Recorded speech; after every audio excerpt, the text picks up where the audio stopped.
Hello teammates. അങ്ങനെ defending ചാമ്പ്യന്മാരായ royal Challengers ബാംഗ്ലൂരിനും അതുപോലെ 5 ടൈംസ് ചാമ്പ്യന്മാരായ ചെന്നൈ സൂപ്പർ കിങ്സിനും ഇന്നലെ അത്ര നല്ല ദിവസമായിരുന്നില്ല.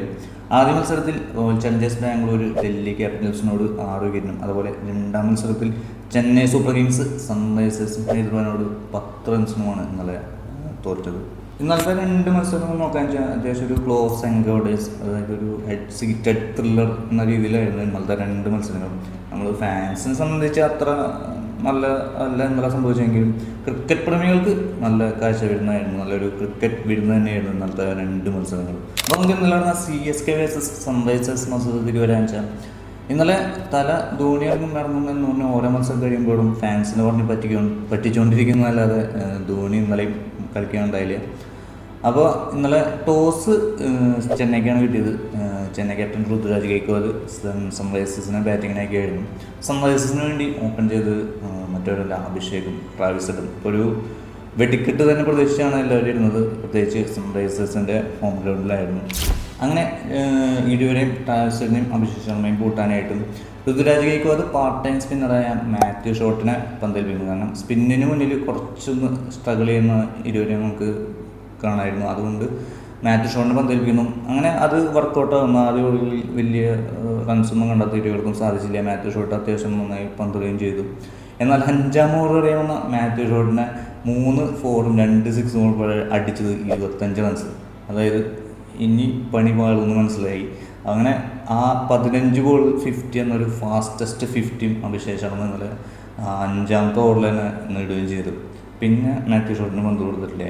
അങ്ങനെ ഇരുവരും കൂടി 75 റൺസിൻ്റെ പാർട്ണർഷിപ്പ് ആദ്യ വിക്കറ്റിൽ കൂട്ടി ചേർത്തു. ഇരുവരും നിന്നാൽ നമുക്കറിയാം ഒരു 80-90 പവർ പ്ലേയിൽ വരാറ്. സൺറൈസേഴ്സിൻ്റെ ഒരു പവർ പ്ലേ സ്കോർ, അതായത് ട്രാവിസ് അഭിഷേക് ശർമ്മയും ഓപ്പണിംഗ് വിക്കറ്റ് പോകാതെ ഓപ്പണിംഗ് ബാറ്റിംഗ് 6 ഓവർ വരെ ബാറ്റ് ചെയ്താലുള്ള ഒരു പവർ പ്ലേ സ്കോർ എന്ന് പറഞ്ഞാൽ ഒരു 80 to 90 100 എന്നിങ്ങനെയാണ്. പക്ഷെ ഇന്നലെ 75 റൺസ് എടുക്കാൻ സാധിച്ചു. എന്നാൽ പവർ പ്ലേയിലെ 6-ാം ഓവർ എറിയുമെന്ന മുകേഷ് ചൗധരി ട്രാവിസിഡിനും അതുപോലെ തന്നെ തൊട്ടടുത്ത് വന്ന് തന്നെ ഇഷാൻ കിഷനെയും പുറത്താക്കി ചെന്നൈനെ മത്സരത്തിൽ തിരിച്ചുകൊണ്ടുവരികയായിരുന്നു. Ishan Kishan first ball golden ഒക്കെ ആയിരുന്നു.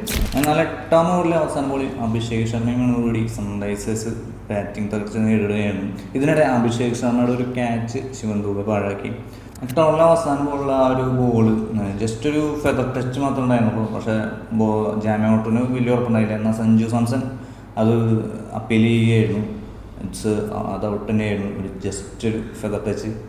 അങ്ങനെ അഭിഷേക് ശർമ്മയും പുറത്തായി. പിന്നീട് ഇങ്ങനെ കൃത്യമായ ഇടവേളയിൽ ഇങ്ങനെ വിക്കറ്റുകൾ ഇങ്ങനെ വീണുകൊണ്ടിരിക്കുകയായിരുന്നു.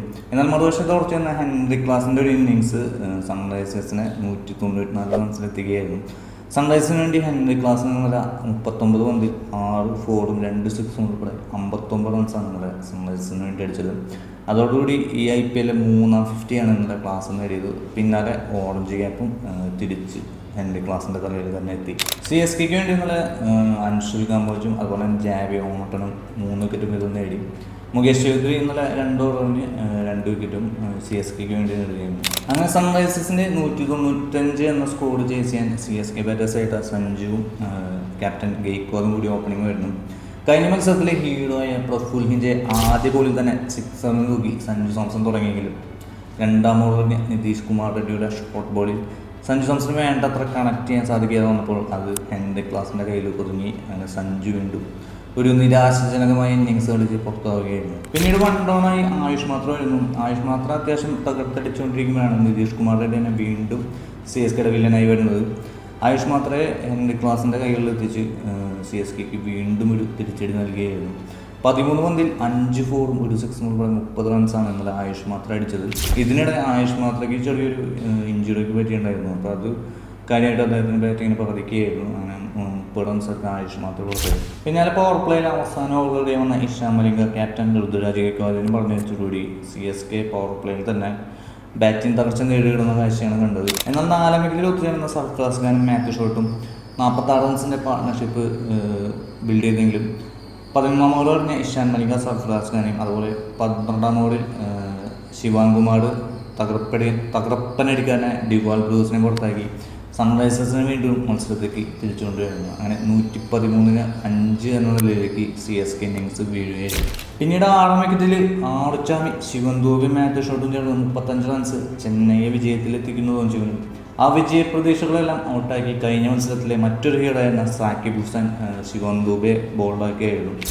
വെറും 16 ബോളിൽ ഒരു 4ഉം ഒരു 6ഉം ഉൾപ്പെടെ 21 റൺസ് മാത്രമേ ഇന്നലെ ശിവം ദുബെക്ക് നേടാൻ സാധിച്ചുള്ളൂ. പിന്നെ തന്നെ അപ്പുറത്ത് ഒരു ഓഡിഐക്ക് സമാനമായ ഇന്നിങ്സ് കളിച്ച മാത്യു ഷോട്ടിനെ ജാമ്യൗട്ടനും പറഞ്ഞു വെച്ചിട്ടുള്ളൂ. CSK ഏകദേശം തീരുമാനമായി പറയാം. 30 ബോളിൽ 3 4ഉം ഉൾപ്പെടെയാണ് മാത്യു ഷോട്ടിൻ്റെ ഈ ഒരു 1 ഡേ ഇന്നിങ്സ്. അങ്ങനെ അവസാന ബോൾ ജയിക്കാൻ വേണ്ടിയിരുന്നത് 18 റൺസാണ്. പക്ഷേ ക്രീസിൽ ഒരു നല്ലൊരു റെക്കഗ്നൈസ്ഡ് ബാറ്റർമാരും ഉണ്ടായില്ല. അൻഷുൽ കമോജും അതുപോലെ തന്നെ ഇംഗ്ലണ്ട് ഓൾറൗണ്ട് ജാമ്യൗട്ടനും മാത്രമേ ഉണ്ടായിരുന്നുള്ളൂ. അവസാന ഓവർ നന്നായി എറിഞ്ഞ പ്രഫുൽ ഹിഞ്ചയാണ് CSK സൺറൈസേഴ്സിനെ വിജയത്തിലെത്തിച്ചത്. 18 ഓവർ വേണ്ടിയിരുന്ന ഓവറിൽ പ്രഫുൽ ഹിഞ്ച ഇട്ടെടുത്ത് വെറും 6-7 റൺസ് മാത്രമാണ്. പക്ഷേ പ്രഫുൽ ഹിഞ്ച് ഇന്നലെ അത്യാവശ്യം എക്സ്പെൻസീവ് ആയിരുന്നു. 4 ഓവറിൽ 60 റൺസാണ് ഇന്നലെ പ്രഫുൽ ഹിഞ്ച വിട്ടുകൊടുത്തത്. കഴിഞ്ഞ കളിയിലെ സൂപ്പർ ഹീറോ ആയിരുന്നു, പക്ഷേ ഈ കളിയിലെ എക്സ്പെൻസീവ് ബോളറായി അങ്ങനെ. പിന്നെ സാക്കിബ് ഹുസൈൻ കുഴപ്പമില്ല, 4 ഓവറിൽ 32 റൺസ് മാത്രം ഇട്ടിറങ്ങി ഒരു വിക്കറ്റ് എടുത്തു. ഇന്നലത്തെ മത്സരത്തിലെ ഹീറോ ആയത് മറ്റാരുമല്ല, ഇഷാൻ മലിംഗയാണ്. 4 ഓവറിൽ 29 റൺസ് മാത്രം ഇട്ട് തുടങ്ങി. ഇഷാൻ കിഷൻ അതുപോലെ തന്നെ ട്രാവിസ് ഹെഡിൽ ഒരു വിക്കറ്റ് എടുത്ത ഇഷാൻ മലിംഗയാണ് ഇന്നലെ സൺറൈസേഴ്സിൻ്റെ ഹീറോ ആയത്. ഒരു പക്ഷേ ഹെൻറി ക്ലാസിനോ അതുപോലെ തന്നെ അഭിഷേക് ശർമ്മയ്ക്ക് കൊടുക്കാമായിരുന്നു. പക്ഷേ ഇരുവരും ഒരേ സ്കോറാണ് നേടിയത്, 59 റൺസാണ്. അപ്പോൾ ആർക്കെങ്കിലും കൊടുത്ത മറ്റാൾക്ക് വിഷമമാകുന്ന എഴുതിയിട്ടാണ് അതൊന്നുമില്ല. ഇഷാൻ മലിംഗ അത്യാവശ്യം നല്ല, അതായത് മെയിൻ പ്രധാനപ്പെട്ട വിക്കറ്റ് എടുക്കുകയും 4 ഓവറുകളും 29 റൺസ് മാത്രം ഇട്ടുകൊണ്ട് പ്ലെയർ ഓഫ് ദി മാച്ചിന് അർഹനായത് ഇഷാൻ മലിംഗയാണ്. അങ്ങനെ സൺറൈസേഴ്സ് 2 പോയിന്റ് നേടി 4ാം സ്ഥാനത്തേക്ക് എത്തിയിരിക്കുകയാണ്. സൺറൈസേഴ്സിൻ്റെ അടുത്ത മത്സരം വരുന്നത് ഡൽഹി ക്യാപിറ്റൽസുമായിട്ടാണ്. പക്ഷേ CSK കാത്തിരിക്കുന്നത് മുംബൈ ഇന്ത്യൻസാണ്. അതായത് ഒരു എൽ ക്ലാസിക്കോ, അടിവാരം എൽ ക്ലാസിക്കോ ആണ് ഇനി അടുത്ത ഏപ്രിൽ 23 വേണ്ടത്. ശരി, ഇവരെമാരൊക്കെ എൽ ക്ലാസിക് എന്ന് പറയുന്ന അവസ്ഥ. അതായത് 7ാം സ്ഥാനത്ത് കിടക്കുന്ന ചെന്നൈയും 9ാം സ്ഥാനത്ത് കിടക്കുന്ന മുംബൈയും തമ്മിലുള്ള എൽ ക്ലാസിക്കോ ഒക്കെ വരും എന്നാണ് നമുക്ക് വിശേഷിപ്പിക്കാം. അപ്പോൾ അടുത്തൊരു മാച്ചിൻ്റെ വിശേഷമായി വീണ്ടും കാണാം. അതുവരെ ബൈ.